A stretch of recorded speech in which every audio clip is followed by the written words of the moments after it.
Welcome to the final InRange Q&A for the year 2022. It's kind of bizarre to think that it's already going to be 2023 in such a short duration of time. This world for the last couple of years has made all of it seem both infinitely long and infinitely short. It's like everything happened all at once, but nothing happened at all. I don't know how to describe it. I don't think probably a lot of people out there do, but I think we've all experienced that same sensation. So I want to thank everyone, first of all, from Patreon that's kept InRange alive through all of these challenging times, whether it's social media or the pandemic, or social media and the pandemic, or politics and social media and pandemic, or the economy and social media and politics and the pandemic, or pick one of those or all of them. Those of you keeping InRange alive via Patreon and Utreon, I'm truly thankful to you, and I want to say that here at the end of this year, and that you've kept InRange alive for all these years with no sponsors and no corporate overhead, just me and the content and my co-hosts providing the kind of content that we want to provide, and you enable that. I know this is a somewhat fringe channel in terms of its messaging. I would like to think that it wasn't a fringe channel in terms of its messaging. I would like to think that this channel was really just one of many that had this sort of messaging, but the truth is it's not. And this isn't a question, but it's something that came up before, and it was like, how do you change the gun community? And the answer is you don't. You make a new one. And I would like to say that I am thankful to have found friends in this world, both content creators and otherwise, that are part of that. And InRange is just one small, tiny bit of that, I hope. And you making that possible is something I'm thankful for. So appreciate all of you, very sincerely. Let's go ahead and get going with the questions. Dodge This 27. Second time asking. I'm sorry about that. With Desert Brutality 2022 wrapped, it seems the perfect time to ask how we of the community might be able to help support the behind-the-scenes production. Well, I don't really know what you mean by behind-the-scenes production. If you want to volunteer or even somehow work on the project in general, you can contact us at matchcoordinator@inrange.tv. That will get to us, and you can say what it is you want to do or what you want to bring to the table. I do think that one of the things that would be very helpful are all sorts of cool stuff. Like, for example, if you happen to have a BMP just chilling in your yard and you want to drive it out to the match, well, that'd be pretty cool, and we'd love to have it. So things like that are useful. Of course, ROs are always useful. We have a really great consistent contingency of range officers now that have been part of the Desert and all the Brutality matches over and over again, and I cannot stress how valuable and how amazing those people have all been to make those matches be what they are. So if you've got stuff that you think might be useful, or you want to like provide for the cause or show up for that, and like really props are more useful than anything. But if you've got some other thing that you can think of, again, match coordinator at inrange.tv. Robin V. If you had to do a Brutality match with a modern bolt-action rifle, how would you set it up? I mean, these are pretty straightforward answers, I think. Really, the biggest problem is capacity, and I would want to use some sort of detachable magazine. That detachable magazine would go a long way towards not having to reload, and that's one of the biggest problems you have with so many manual guns. The reloading is a real problem. I would probably go with some sort of fixed prismatic sight, or something that was, honestly, a red dot with a magnifier still works for a bolt action. There's no reason not to do that. But I think some sort of modern prison sight, plus some sort of detachable magazine in an intermediate cartridge would be what I would try to do. Quite honestly, I would try to make it the closest I could to a semi-automatic intermediate chambered cartridge round that I could, but still bolt action. Denver S. Any preference on chest rigs versus battle belts versus plate carriers for two-gun? You know, I use them all, and I like them all. They all have their purpose. Chest rigs are useful if you want to carry a lot of gear. Obviously, well, actually, let me clarify that. Plate carriers are good if you want to carry a lot of gear, including armor and a backpack, extra magazines, all the things that come with it. Chest rigs can do that too, but I find that to be more of a plate carrier thing, because if you're loading up for a plate carrier, you're probably an armored or armored plus P, or armoring up for something real, sadly, and a lot of accessories and gear come with that need. So plate carriers are good for that. Of course, armor is armor, and if you need armor, you need armor, and that changes the whole conversation.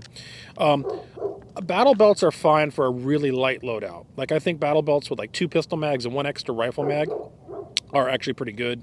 Again, depends on what you're thinking you're going to need. If you only need 1 reload for your rifle and maybe 2 for your pistol, battle belts are almost always my go-to because it's just less junk to have on you, less stuff to get hung up, and it's just easy to take on and off. A chest rig provides something between the two, right? Somewhere between the battle belt and the plate carrier is the chest rig. And I like those too.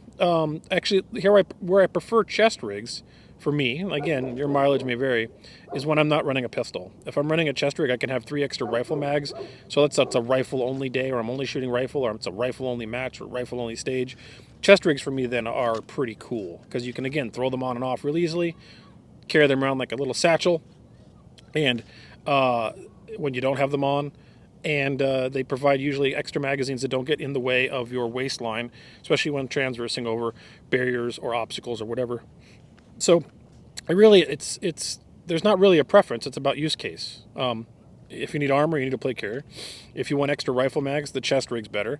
And if you kind of want something in the middle that's super lightweight and light fighter, the battle belt's a really good answer. Joe E. Since military-grade night/thermal vision systems are outside the average budget, what are your opinion on the litany of systems that fall into the $500 price range? Well, I don't know what to say to this because, I mean, again, I can't determine what your economic situation is, so price range is variable. I do know a lot of people that have many rifles, for example, some of them in the very multiple thousands of dollars range, but they do not have night vision. And the truth is, you can acquire night vision that's viable.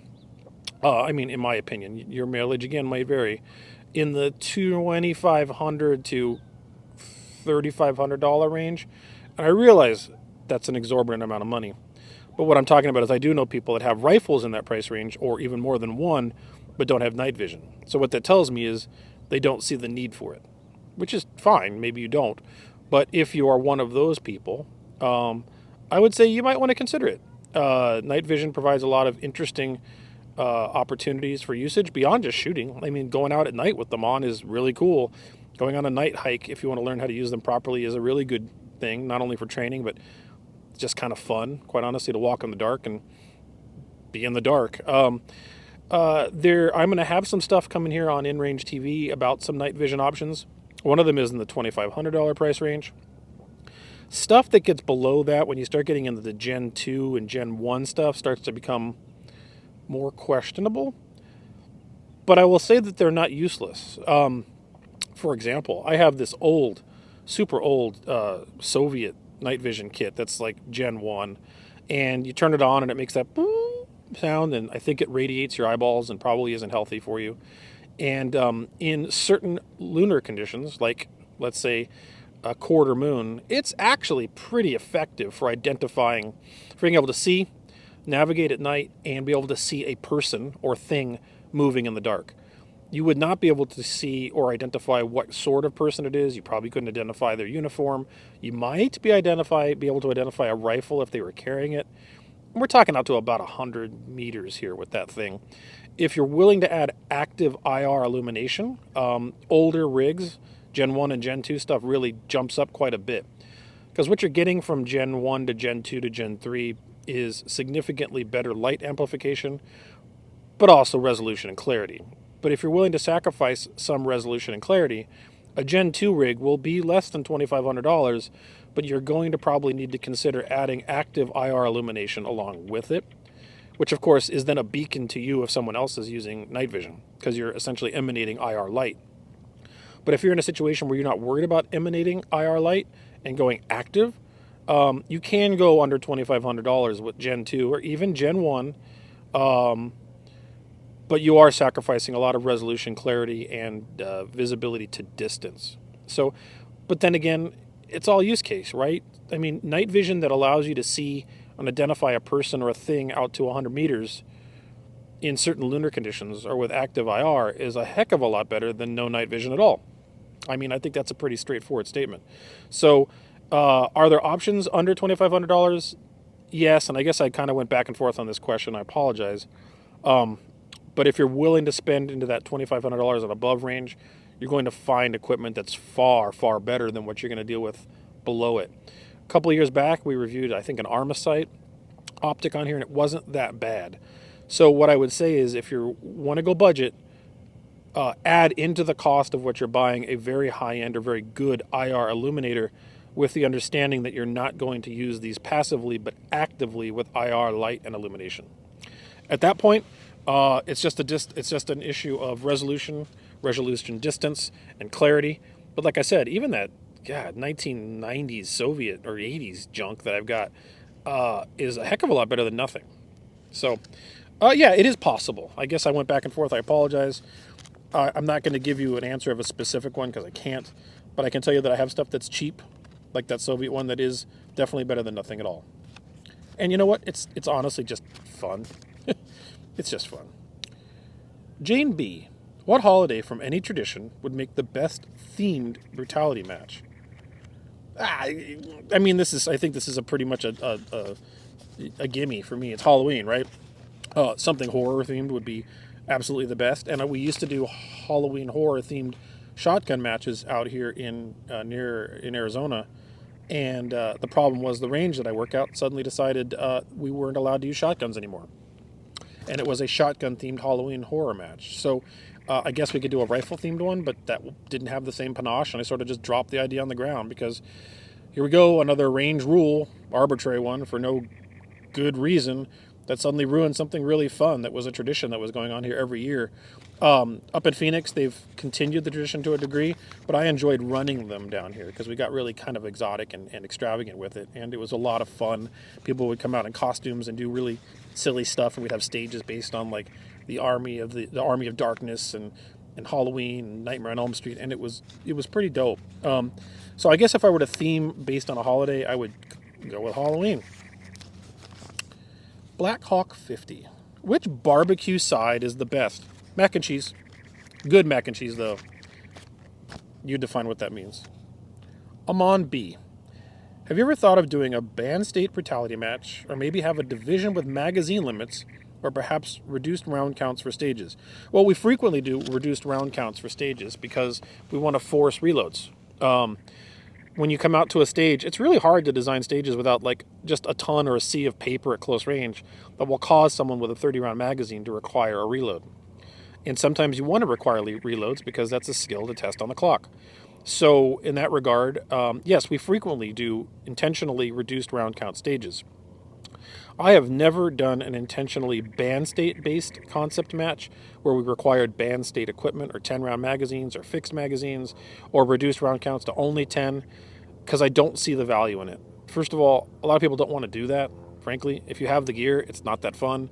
It's annoying just to be stuck in this paradigm. And there's no good outcome. If the scores turn out to be the same as they did or close to the same as people did with 30-round mags, then people will argue that the bans are insufficient. And if the scores are greatly deprecated, then we'll see more people thinking the bans are a good idea.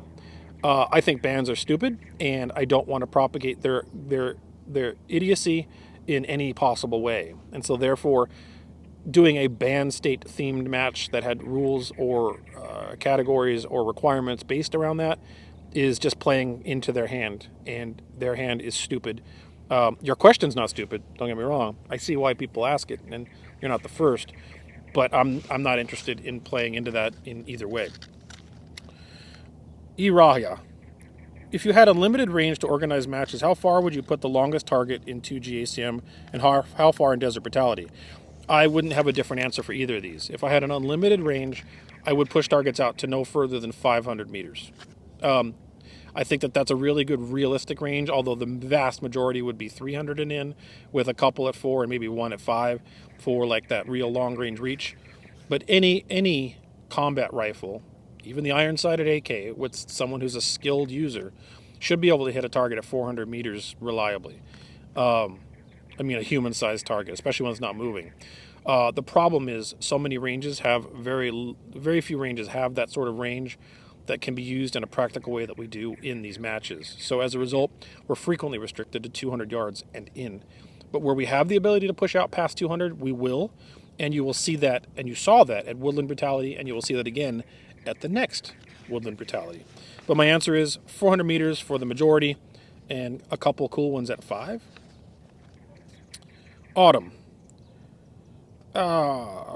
Second time asking, for meme runs, what do you think is the smallest reasonable caliber to do a brutality match with?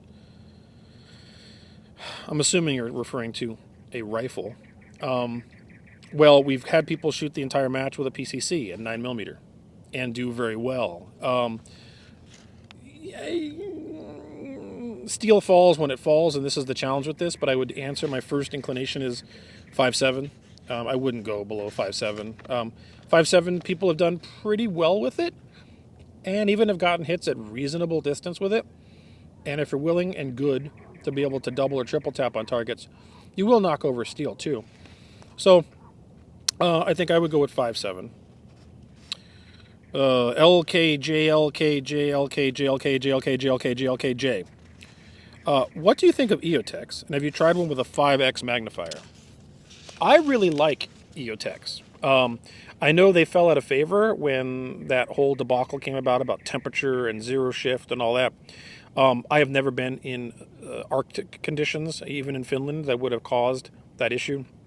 And I have never had zero shift problems with Eotechs.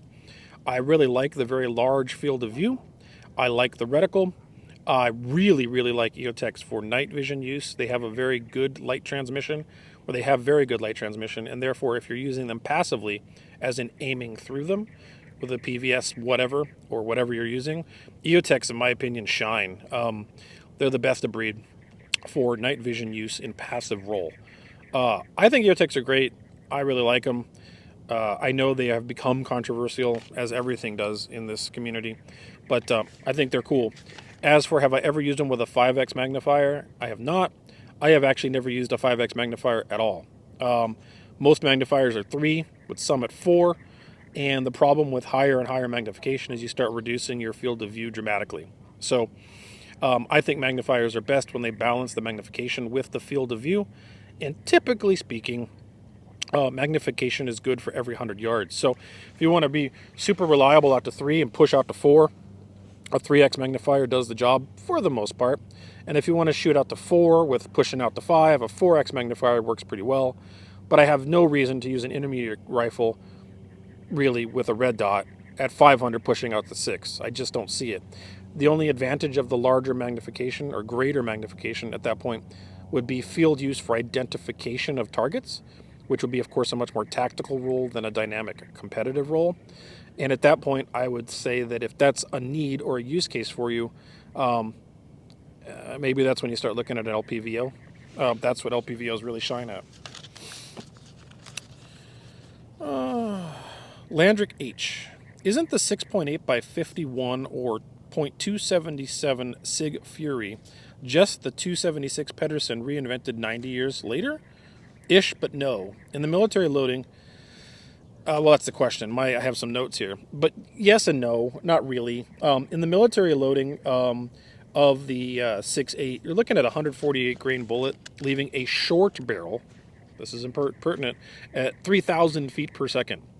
That's a lot. The Pedersen was a 125 grain bullet at 2,700 feet per second from a full-length barrel. Now, remember, barrel length, to a point, does increase velocity. The shorter the barrel, you can have overbore cartridges or powder burn outside of the barrel, and you're losing velocity as a result.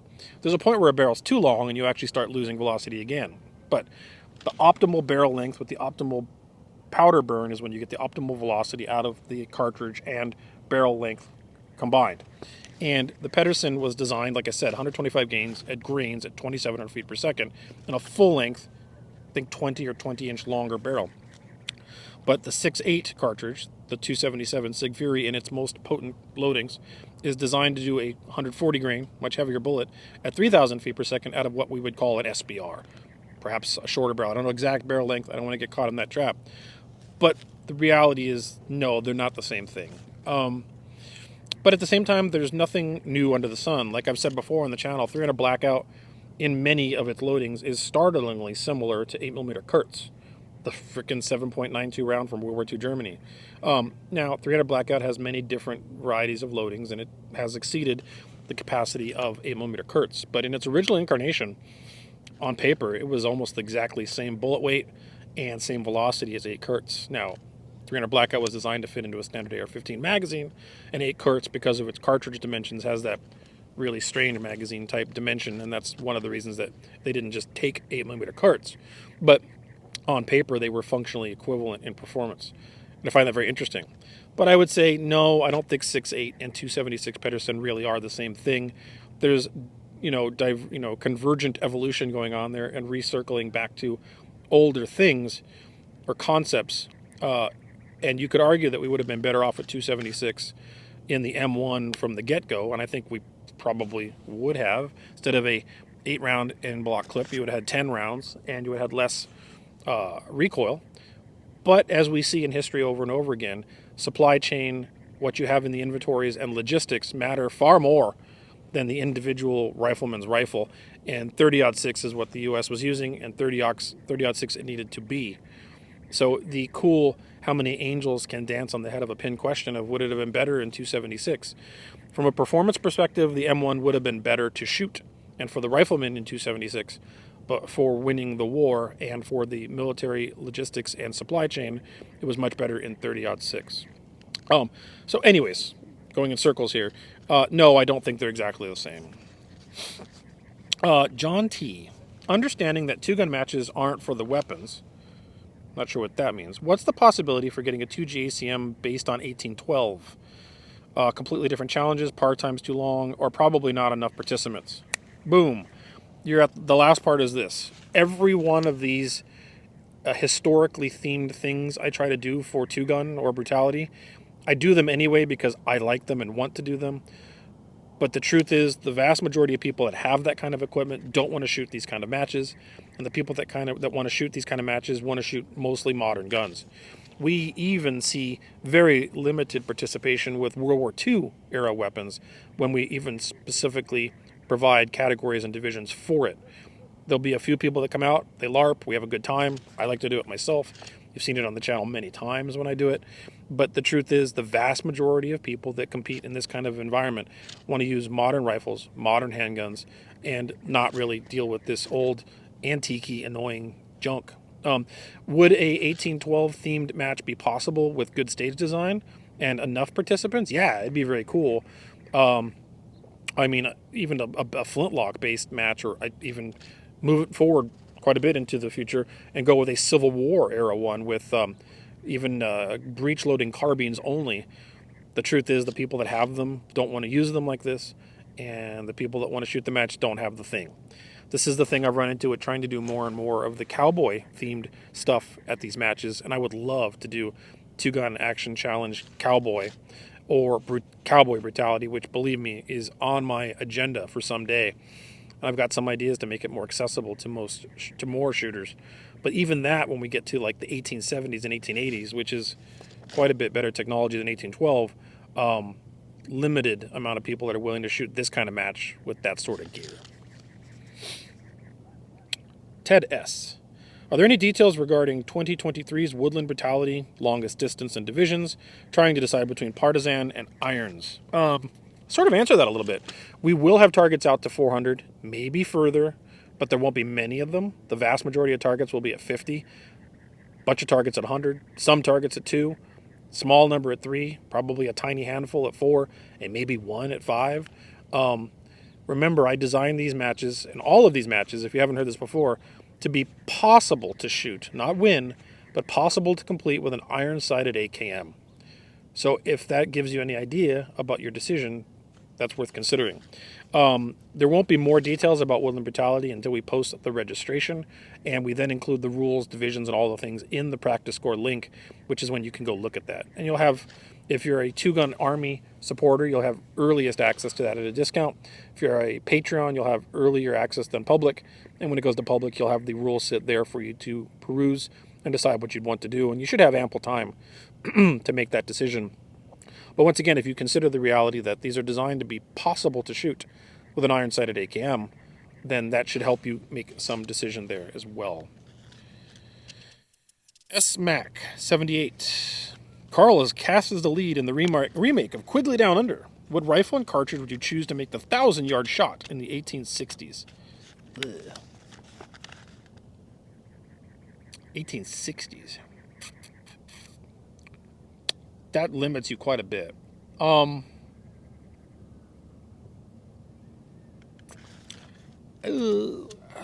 That's a tough one because now we're not dealing with really metallic cartridges. I mean, if you're going forward into the 1870s, I would have said like a 45 120 or something like that. But when we go back to the 1860s,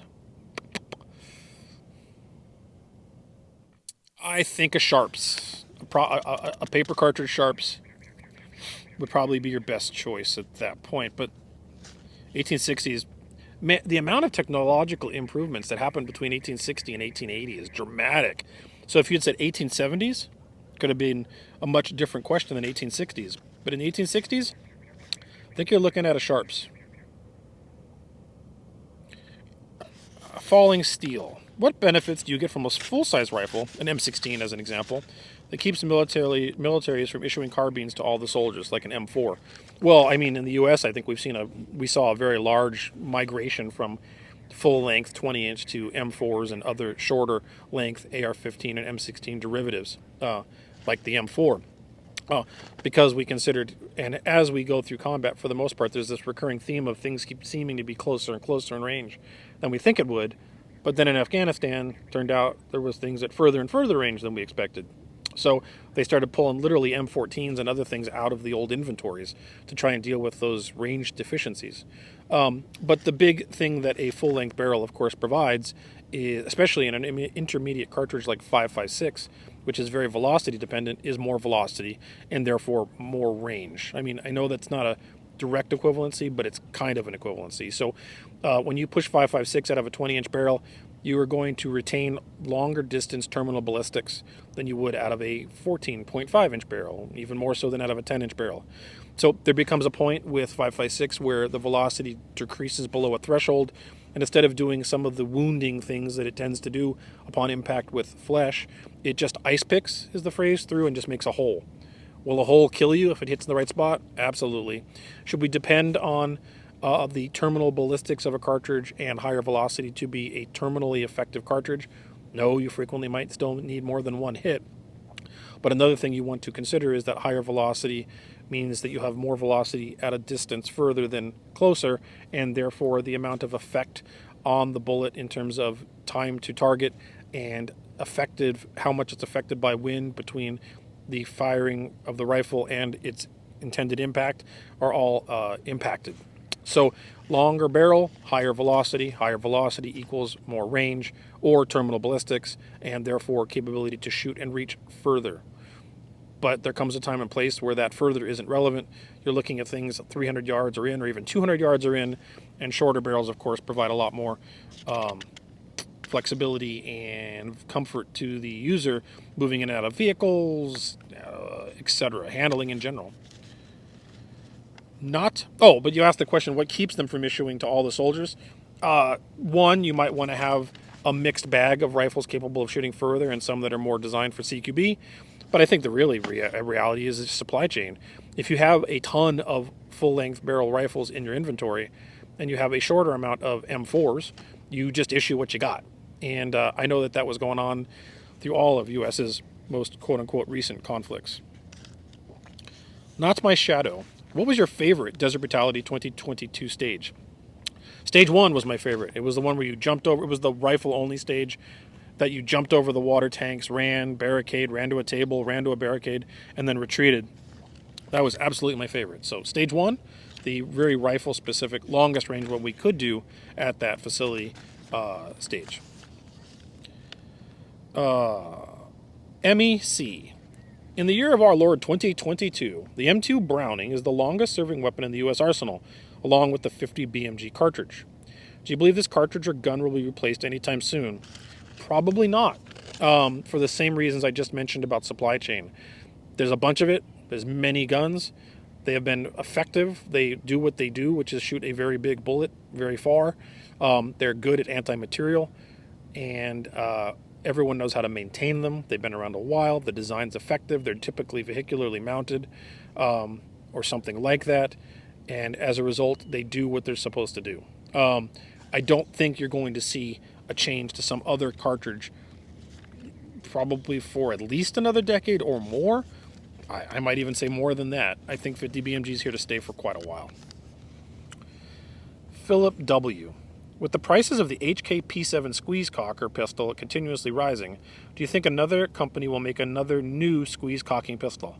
Absolutely not. Every time anyone tries to come out with a unique pistol design in this country, in the U.S., which is one of the primary, of course, purchasers of aforementioned things, they don't do well. To me, the biggest example of that was the Walther CCP, which was a gas-delayed blowback 9mm that was small and had minimal recoil as a result, and also had a reduced weight recoil spring, making it viable for people with weaker hand strength to charge the gun. It was a complete flop on the market. No one wanted it. Pretty much modern handguns. Now, Hudson came out with a modern handgun, or at least a somewhat modern design. It was a flop, although they sabotaged themselves too by a bunch of dumb reasons, but it still wasn't the success that it could have been. I don't think so. I think anything that's outside of the standard paradigm of a Glock or Glock-like pistol is going to have a niche application at best, and is not going to have enough consumer interest to be purchased in large enough volume to justify the R&D and manufacture to make it economically viable. Would I like to see unique designs like that? And did the squeeze cocker bring something to the table? Absolutely. HKP7 is an amazing pistol. Truly a really unique and effective and amazing design that people who use it and know how to use it understand and appreciate the value and qualities thereof. But if you were to even come out with the HKP7 now, at the price it would cost to produce them new, which would be less than the collector's market is now purchasing them for, I don't think it would be successful. I don't think people would understand, and the truth is, the cheaper thing would win out in the vast majority of the market. In fact, this is interesting, and I'll have a video about this somewhere in the future because I'm fascinated with Old West little pocket guns. And a little preview of that was Colt in 1873, when they came out with the single action army, also came out with what was called the new line of pistols. The new line were almost all pocket pistols, and 41 Rimfire, 38 Colt. They were all meant to be pocketable, concealable pistols. High quality, well manufactured. And then a bunch of other companies came out with lower cost alternatives, H&R being one of them, Iver Johnson being another one. And some of those H&R and Iver Johnsons are fine. But on the quality spectrum, they really don't hold a candle to the quality of the Colt. They really don't. But they were priced much lower than the Colt equivalent. And people, for the most part, weren't willing to pay the price for the premium Colt product. And Colt, at least in 1870 whatever, decided that it wasn't worth reducing their quality to compete at the cost with Iver Johnson and H&R and others. So they just dropped the new line of manufacturing entirely. They're like, yep, we just don't make these. And just like then, the same as now. If you go in the store and there's this Gucci HKP7 that's like, let's say, $1,000, but it's an amazing pistol, and there's some other thing there that is similar capacity that isn't as Gucci but really still launches 9mm projectiles, and it's $400, the $400 thing is going to definitely succeed in the market where the HK would be a niche product again. Josh W. I recently purchased a new lever gun, the Henry Model X in 4570. I've been having a minor inconvenience in loading through the side gate and the round getting hung up about 90% of the way in. And by pushing it all the way the rest in, I then pinch my thumb. Is this just something you deal with in the world of lever guns? Kind of, but you don't have to do it over and over again. When you're loading any of these lever guns with the King's Gate, you don't have to push the cartridge all the way in every time. When you get to that 90%, just leave it there. It shouldn't bounce back out, and then use the next cartridge to push that in. So push it 90% of the way in. Don't have to push it all the way in. Take the next cartridge, use that to push that one in, leave that one at 90% until you get to the last one, and that's the only one you have to push in with your thumb all the way to get past the King's Gate. and maybe pinch your thumb once instead of 10 times. That's how I load most of them. I like and just use the next one and next one, next one. If you push it in far enough, it won't pop out, and you're not pinching your thumb every time, and you use the final round to push it in all the way. Is it normal for the last round to pinch your thumb a little bit sometimes when you get past the King's Gate? Yep, it is. So it is sort of something you deal with, but you can learn to deal with it in the best possible way. Nirom. Is olive oil a fruit juice? Well, olives are fruit, and the oil extracted from them is a juice, and therefore it is a fruit juice. I do not believe that the viscosity of a liquid determines whether something is a juice or not, but where it's derived from. And since olive is a fruit and the oil is the juice from that fruit, olive oil is therefore a fruit juice. Jordan W. Last month I asked a question modifying about stage design with a Canadian pistol ban in mind. This month that ban passed and a new bill was proposed to ban almost all semi-automatics. So I ask a similar question. What considerations other than lower round count are required when designing a stage for manually operated firearms? Well, lower round count is the number one thing. You have to go through the point, especially if you're designing a match that will have manual guns and semi-automatic guns in the same environment, you probably want to play around with things like how many rounds a target needs to be struck based on bullet mass or caliber, for example. So typically a bolt action will be 30 cal and a intermediate will be 22 cal, and maybe you need 3 hits with a 22 and only 1 with a 308. But even if you're all intermediate, lowering the round count is the best thing. Another thing you can do if you want to make a match or stage design more viable for lower speed of fire guns, like a bolt action or a manual gun, or even for that matter a single shot, is providing places where you're transitioning between targets. Instead of, for example, 4 rounds dumped on one target, what if you have 4 targets dispersed 1 round each? Because what that turns into, instead of chicka bang, chicka blang, chicka blang, chicka blang, you get chicka blang, and then as you're moving, you're cycling the gun to the next target. Then you're cycling the gun to the next target. Then you're cycling the gun to the next target. Effectively, you've made 4 hits required, but you provided an opportunity of time between target 1 and 2 to cycle the gun, between 2 and 3 to cycle the gun, between 3 and 4 to cycle the gun, if that makes sense. Caleb D. Would you rather have to use a firearm that's been poorly manufactured but has an excellent design, or a poorly designed but perfectly manufactured? That's easy. Poorly designed but perfectly manufactured. A poorly designed gun that still works based on how it's supposed to work, that's been manufactured well, is going to be more resilient and is going to be more reliable. And I would much rather have that, even if it's ergonomically a nightmare, than something that's been poorly manufactured and is therefore probably going to exhibit breakage, malfunctions, etc. Andrew M. I believe that with modern technology and metallurgy, a top break revolver could be just as reliable and safe as a fixed frame. Thoughts, and would you want one? I've talked about this before on the channel, and the answer is we already know that it's true. Uberti in Italy is making reproductions of many Old West top break revolvers, the number 3 Schofield being example, and some of those are chambered in .357 Magnum. So it is possible to chamber a top break with very potent cartridges. The reality is, once again, just like I said earlier, novelty is not what sells in the firearms market. Price and commonality does. People don't want novelties for the most part. People like us that make videos like this and watch videos like this, we are not the normal gun buying community. We want those cool things because they're cool. The average person buying a gun doesn't want cool. They want something that works at the lowest price possible. And that is why you will not see more of that. Matthew J. What's the easiest way to get started shooting black powder revolvers? There is no real easy way to get started shooting black powder revolvers. It is kind of like alchemy. Once you get used to using them and really know how to make them work, they can be very viable and very reliable. But it's kind of a steep learning curve. I personally prefer 1860 Colts. But a lot of people like to go with the Remington New Model Army because the top strap, blah, blah, blah. I think the Colts are more resilient, especially to powder fouling. So my answer to this is going to be this. Get yourself an Uberti or Pieta 1860 Colt Army.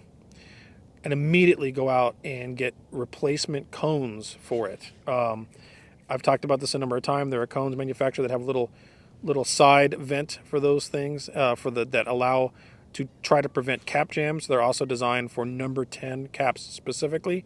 The number one issue with all of these is the cones, sometimes referred to as nipples, are either poorly manufactured or overgassed or overvented. And as a result, you get cap jams into the system. But when you get, I can't remember the name right the minute, but I replace all of my guns with these same percussion, or with these same cones. I'm sorry, I can't remember it at the moment. But if you look it up, you'll look for replacement cones for the either Uberti or Pieta, and the ones that I like have this little side vent on the side, and that is a huge benefit in preventing cap jams on these guns. So get yourself either an Uberti or Pieta, and then immediately replace, before you even bother, just replace the cones immediately with those. If you Google them, you'll find them, and you'll be in a much better place than if you tried to just use it straight out of the box. RGB. For AKs and similar systems, it seems that people are making reloading more complicated than it has to be in order to keep their firing hand on the grip. Do you know if this is a modern change or that historically M1 carbines and AKs are intended to be reloaded with the support hand? And is that a big deal under time pressure? Okay, so what you're seeing here is a change of tactics and concept over time. In World War II, it wasn't considered a thing at all. In fact, it was doctrine to reload, to break grip frequently, or not necessarily even have to break grip, but like with an M1 carbine, you would pull the mag, get a mag, put it in, and then you wouldn't normally see, especially if you look at World War II training, they wouldn't turn the gun over and then charge it. They would break their grip with their right hand, charge it, and then go from there. The idea of breaking your grip on the pistol grip, even if it's the M1, was not considered a tactical issue for a long time. That said, things like the AR-15, which made it viable to do so without breaking your grip, and finding cool whiz-bang ways to reload an AK without breaking your grip, is actually faster on the clock or in real-world combat conditions than it is if you do break your grip. So if you're holding this here, and with an AR you can just drop mag in, close, and continue to fire. If you broke your grip, you're going to have to reacquire everything and get back on the gun, and it is slower. It's demonstrably slower. And yes, the cool guy AK thing where you knock it out with the mag and then seat it and then bring it over and charge is faster, demonstrably so, than if you were to break your grip. Speed is not the only part of modern tactics, but speed is definitely a benefit in modern tactics. And the faster you can get the gun up and running from a reload, the better off you are. And therefore, if you don't have to break your firing grip in the process of reloading, which can be done quite easily with many modern guns, AR-15s, AKs, etc., you are better off. Eki T. What do you think about the current state of the retro AR market? Recurring theme on this Q&A today. People that watch this want them. The general public does not. Brownells did their retro thing, and they made really cool stuff. And again, it sold for a little while until they saturated the small market that exists for this, and then it stopped. And all of these retro guns of every sort, no matter how cool they are, unless they're sold at loss level prices, like let's say you made a retro FG42 that you sold for $500 but lost $1,000 on each sale, that would probably do very well for a little while. But the reality is the cost of manufacture to do them properly in a retro build, which, by the way, the people who want retro guns tend to be very focused on it being as close to proper as it can be, and that increases cost because you can't just use existing parts and stuff to make them. That makes it so that the retro market for anything, AR or otherwise, is small. We perceive it as larger than we do because we're the people we are, and as a result, I don't think the retro market of anything will ever be very large. And if you want retro things, you have to pay for retro things, and the reality is the vast majority of people who want retro generally aren't willing to pay the price that a retro thing costs. Sentinel 7. What is the best way to seek out advanced medical training aside from the Red Cross? This is easy. Just Google Stop the Bleed, and you'll find Stop the Bleed courses. Hopefully we'll find Stop the Bleed courses near you. And if you can't, you can contact them and try to facilitate creating one near you. Stop the Bleed is an excellent program that teaches people how to use basic trauma medicine, including tourniquets, in traumatic environments. And traumatic environments includes many more things than just gunshot wounds. Traumatic environments can be a car accident, accidentally a kitchen accident, getting all sorts of things. Stop the Bleed is a fantastic program. Google Stop the Bleed. There might be one near you. And if there isn't one near you, contact them and see if you can facilitate one. They're really a great project. Eric L. You are a spy operator ne'er-do-well in 1899. What commercially available arms would you outfit yourself with and your gang with? Rifle, pistol, shotgun. 1899. With a rifle at this point, I gotta say, even though it's technically a pistol caliber carbine, I would still go with an 1873 Winchester in 4440 for capacity and speed. Again, I've said this before, and I know it's controversial, but to me, it was the 1873 and the 1866 were the AR-15s of their day, and with capacity and the 4440 cartridge loaded properly, you can easily reach out to 200 yards with those, and you can do it quickly and fast. As for the pistol, I would want it to be chambered in the same cartridge as the rifle for ease of reloading and supply chain and carrying. So a pistol in 4440. And 1899, there are some, of course, semi-automatics on the market, but you don't want to mess with that yet. Quite honestly, a Smith & Wesson Frontier model, or even still a Colt single-action Army in 4440 would be what I would go with on the pistol. And for the shotgun, at this point, you do have pump shotguns. Yeah, I guess you'd go with an 1897 Winchester. I struggle with that a little bit because side-by-sides are so durable, but the 1897 pump is a pump. It's 5 rounds. That makes sense. So rifle, 1873 Winchester. Pistol, either a Smith & Wesson or Colt in 4440, both of them in 4440. The shotgun, an 1897 Winchester pump. Renegade Willis. What is your opinion on the higher powered ACOGs? Higher than the 1.5 you used for a bit, which I'm still using and will someday do a video about, on a general purpose rifle. Is the robustness of the optic enough of a plus that it outweighs the minuses? You know, the 1.5x ACOG is phenomenal. Love it. We'll talk about it someday some more. I promise. I know it's slow. It happens when it happens. But I've used 4x ACOGs extensively, and the truth is 4x ACOGs are still awesome. The 4x has reliably and consistently been the right magnification for fixed optics. That was figured out in World War II. You look at all these optics, 3.5 4x, 3.5 4x, 3.5 4x. You get to the ACOG, 4x. The ACOG is an incredibly clear, robust, excellent BDC, incredibly durable optic, and even with you can even do tricks with it where you put a scope cover on it and binden, meaning both eyes open with a scope cover. You don't look through the scope, but your eye will superimpose the reticle over things. You can even use it for CQB in a pinch, kind of a hack, but it works great. 4x provides you the ability to see and engage targets to 400 or more. The 4x ACOGs are awesome. I've never used the higher power ones than that, but 4x ACOGs are still awesome, will continue to be awesome for a long time, and I see no reason not to continue to recommend them. Not My Shadow. Would you consider doing a Rimfire Brutality match? No.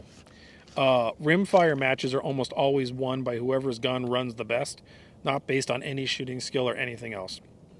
The only thing Rimfire would bring to the match would be the ability to use very close-in targets, like steel, like you could shoot targets even at 15 yards, and it would be safe. But I just never seen a rimfire match that wasn't determined by whoever's gun ran the best, and they all don't run that great. So no, I wouldn't be that interested in that. Real fake names. I'm looking at 1847 revolvers. I'm assuming you mean the Walker. Is buying an Uberti and dealing with the poor quality really the only reasonable answer? Well, I don't know what you mean by poor quality. So these Italian guns have mixed quality control, both Uberti and Pieta. For the most part, they're better than they used to be. I would question your decision to buy an 1847 Walker at all. It is a behemoth of a gun with a very poor loading lever design that will inevitably drop every time you fire it. You can do some stuff to try to work on it. You can wrap leather around it. You can bend the spring, but the gun is unwieldy. It's huge. It is powerful, but I got to tell you, out of all of my black powder guns, the two that people fetishize the most are my two least favorite. The 1847 Walker is in my least favorite group, along with the Lamat, and there will be a video on both eventually because I do them over time. Both those guns have this like allure to them, but the truth is, when you go to shoot them, they kind of suck. The 1847 Walker was notable for its time, like it was the thing then, but the reality was it didn't stick around, and other things happened, like the Dragoon and smaller guns, for good reason. The 1847 was kind of a proof of concept, and the guys that used them figured out ways to push them into roles that made them viable. But if you're going to get an 1847, okay, is the quality control on those as that bad? No. Uberti tends to be a little better than Pieta. I don't know if Pieta even makes a Walker. But yes, there are a small number of companies that make reproduction black powder firearms, and those choices dictate if you want one, you're going to deal with it. The best on the market, typically from a commercial side, is Pedersen. I do not believe they make an 1847 Walker. And then typically you got Pedersen, Uberti, and Pieta. And then there's some others that are kind of trashed here, frankly. I wouldn't go with only those three. Anything else, dubious. Pedersen makes really nice stuff. Uberti makes frequently very nice stuff. And Pieta stuff is usually functional. You might have to like futz with a Pieta a little more than an Uberti, but sometimes you have to futz with an Uberti too. So it's your only option. If you want to get a Walker, you're going to be dealing with one of those. John T. I love all your Old West content, and it brings up a Holly weird question. How accurate could horse riders actually be with those weapons? Not at all. The reality, when you see people in movies and they're like, pow, pow, and they're shooting stuff far away, not real. Is there some magical person that could do it once in a while or train their whole life to get good at it? Sure. Could anyone, even a very highly skilled person, do the things you see in movies off the horse? No. And when you look at mounted cowboy mounted shooting, they shoot at balloons, and they use only black powder blanks because of safety for the audience. But the reality is they're shooting at like nearly point blank ranges. Like those balloons are a couple yards away from the horse while they're firing. Now, could you ride up and in the heat of like intermixed combat shoot pistols at like point blank range? Absolutely. But are you going to be on a galloping horse and shooting a pistol or even a rifle and hitting someone 100 yards away? Well, only if the Great Magnet deems it as such and you are an incredibly skilled person.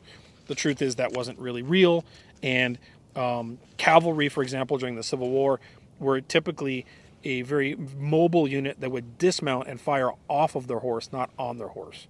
So cavalry was meant to like move, skirt, flank. Then they would form a line, a skirmish line, get off the horse, secure the horses, form a skirmish line, do something, get back on the horses, move, and again. Very rarely were they combating on the horse or in combat on the horse. Did it happen?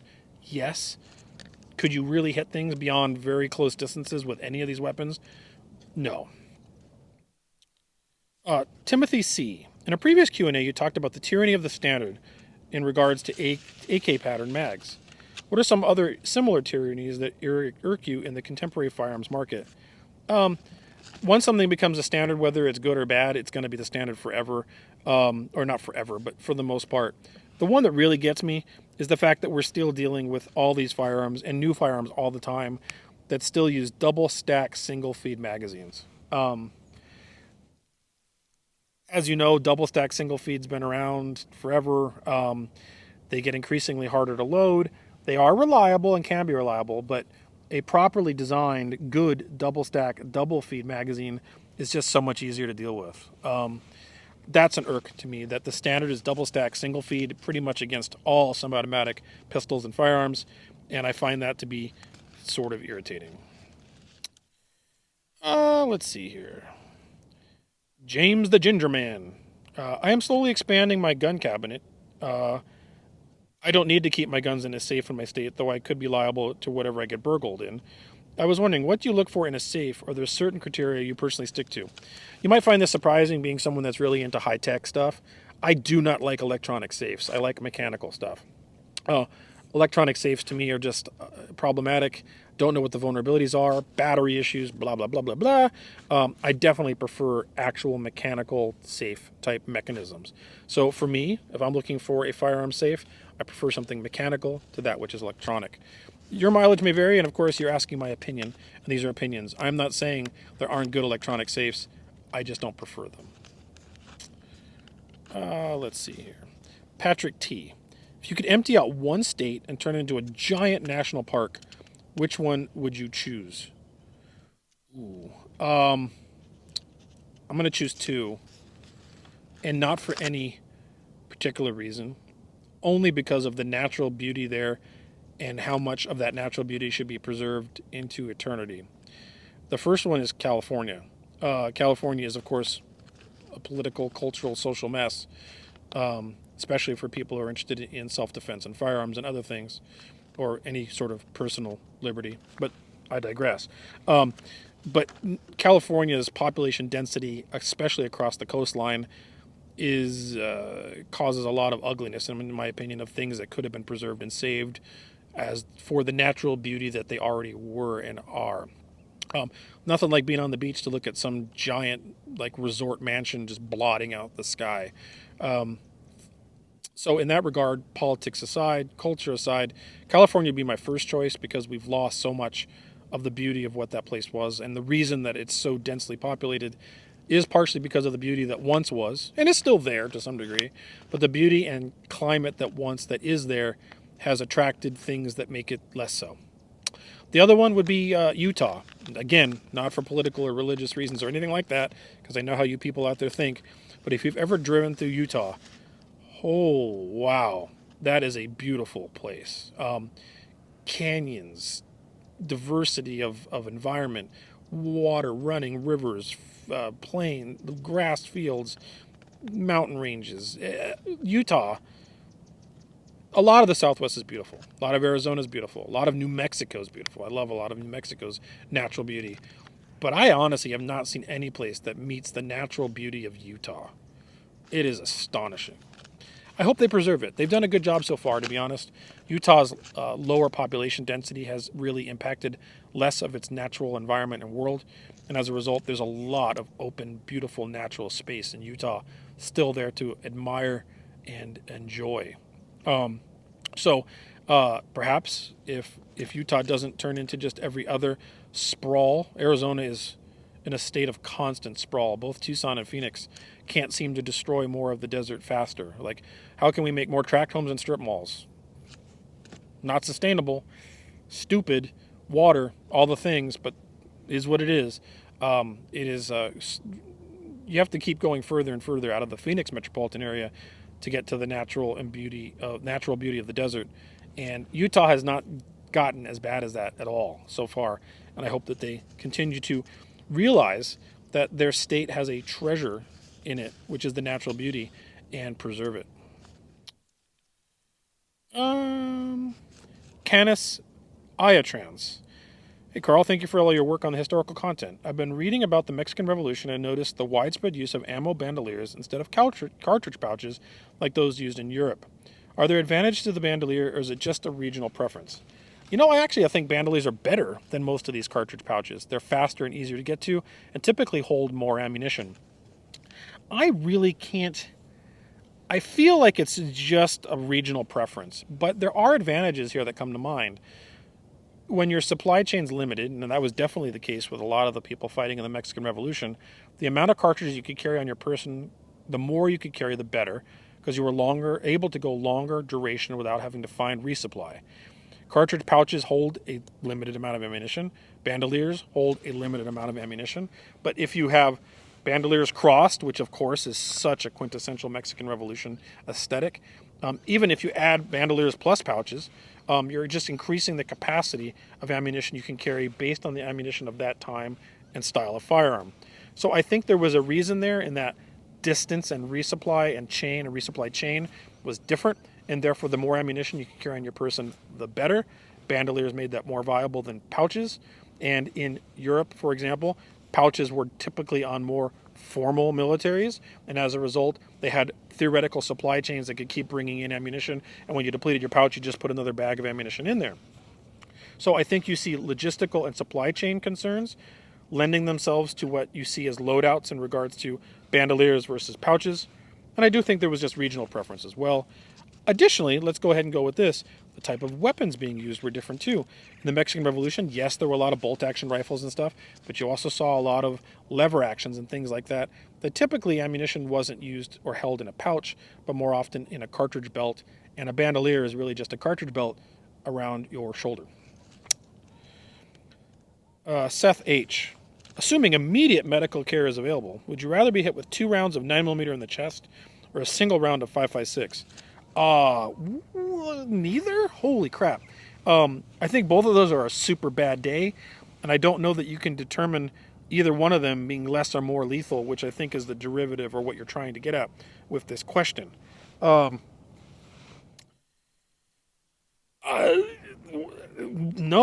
I don't want to hit with either of these.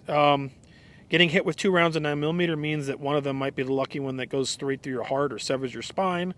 If you get hit with only 1 round, hopefully it's a less well-placed round that does damage that is not going to be something catastrophic like through your heart or through your spinal column. Although the chest sort of indicates spinal column, heart, or lung, both are terrible. You know what? I can't answer this. I think both of them are such a terrible situation to be in that I don't think there's really a measurable difference for either. Gory, the all-powerful. Could you ever see yourself starting your own firearms training class or even business? Well, I mean, in a way, InRange is a firearms-related business in terms of content creation and matches for the brutality events, right? I do not want to or think we would ever start a training class. People want to train with, quote, been there, done that guys, and I'm not that. I'm a competitive shooter, right? I'm an amateur historian and competitive shooter. Now, I've done a lot of competitive shooting, and I've shot a lot of historical weapons, and I've shot a lot of modern weapons, and I've been shooting for a long time, and have hopefully garnered a above average level of skill sets on a number of weapon systems and styles of shooting, whether it's close range or long distance. And do I hopefully have things that I could teach and hopefully do sometimes through video? Yes. But I don't think people want to train with someone like me. The reality is a lot of training classes, sadly, are based on touching the magic of the person that's giving the class, not the skills or information contained therein. The firearms training environment is heavily saturated and densely populated, and a lot of it is, again, touch the magic. And I don't think that that's worth competing with. And no, I don't really have an interest in doing that, to be honest. Hunter, last question, by the way. In terms of your firearm-specific content, suppressors don't seem to show up very often on InRange. Is there a reason for that past the annoying paperwork? Well, I will tell you right now, the annoying paperwork is the number one reason. Trying to transfer a suppressor, going through the weight, all the nonsense that goes with that is annoying. I have a couple suppressors, and they show up once in a while. But the other reason is, quite honestly, suppressors don't really work well on camera. Microphones don't deal well with picking up or not picking up the suppressed audio. As a result, they sound louder than they really are, and therefore you never get nothing. All you get are comments about, that suppressor's junk, that's crap. Well, part of the reason is you're hearing it through a microphone that does what it does with compression, etc., and trying to get clean suppressor audio that would actually reflect what the suppressor does sound like in person is very difficult and an endeavor in and of itself. Additionally, in competitive environments or even in practical training environments, the suppressor on there, of course, is good from an auditory perspective in terms of blast and noise to the shooter. But the reality is it is now a big, heavy thing on the end of the gun that gets really hot. When you drop to sling, you have to deal with the heat of that thing emanating to your legs or burning you. And honestly, suppressors, in my opinion, especially in tactical environments, are more useful when you're shooting at something than for you. Suppressors provide the ability to suppress the origin or the location of the shot and confuse the thing you're shooting at more than they are for the person shooting the gun. You can always put active hearing protection on, ramp that up, and in fact have better than human hearing with proper active hearing protection. And at that point, the big blast and boom of the gun doesn't matter to you. But if you're shooting at an enemy, the blast and boom is auditorily discernible, and you can triangulate with your ears, discern where it's coming from, more so than if it was suppressed. If you're firing at someone with a suppressor, they will hear the supersonic crack of the bullet going by them if you didn't hit them. But unless you consistently just firing from one location over and over again, the suppressor will mask the origin of the shot. And that's what suppressors are really good for in a tactical environment. Again, not good on camera. Suppressors are also good for hunters who also don't want to spook game, want to be considerate of the people around them, and also may not be willing or want to wear hearing protection all day long. Even though this is not advised, even a single shot under suppression will cause hearing damage with most cartridges. Don't want to wear hearing protection while walking through the woods all day long, and they're really only planning to fire one shot anyway. But in my environment, suppressors are added weight, added heat, added risk to me burning myself with it, and don't represent well on the camera. Anyways, that's all the questions for this month and all the questions for this year. This is the last Q&A for 2022. And I want to again thank all of you out there for keeping InRange alive. You really allowed this alternative channel to exist on the internet. Without you, we would not. If you're interested in doing that, you could find us at patreon.com/InRangeTV. You can also find us at utreon.com. Just look for InRange TV. And either one of those are good support models to support InRange TV if you would like to support this project. If you already are, again, thank you so much. Thank you for everything over all these years. If you can't, totally get that too. The other thing you can really do, which is a huge help, is subscribe, but more importantly, share videos with your friends. The algorithms on my demonetized and intentionally demonetized content are not friendly to me, and dealing with topics and approaching topics that are unusual as an approach in the firearms community means there's a lot of that going on there from an algorithmic perspective that really pushes down some of the what would normally be algorithmic multiplication and force multiplication for people to see it. So if you're willing to share this with your friends, thank you very much. You're very much a help. I want to wish everyone out there a Happy New Year. I want to wish all of you a wonderful New Year's Day. Hopefully you had a wonderful Christmas or holidays, whatever your holidays are. But once again, a Happy New Year. And let's all make 2023 a better place for all of us. Thanks for watching.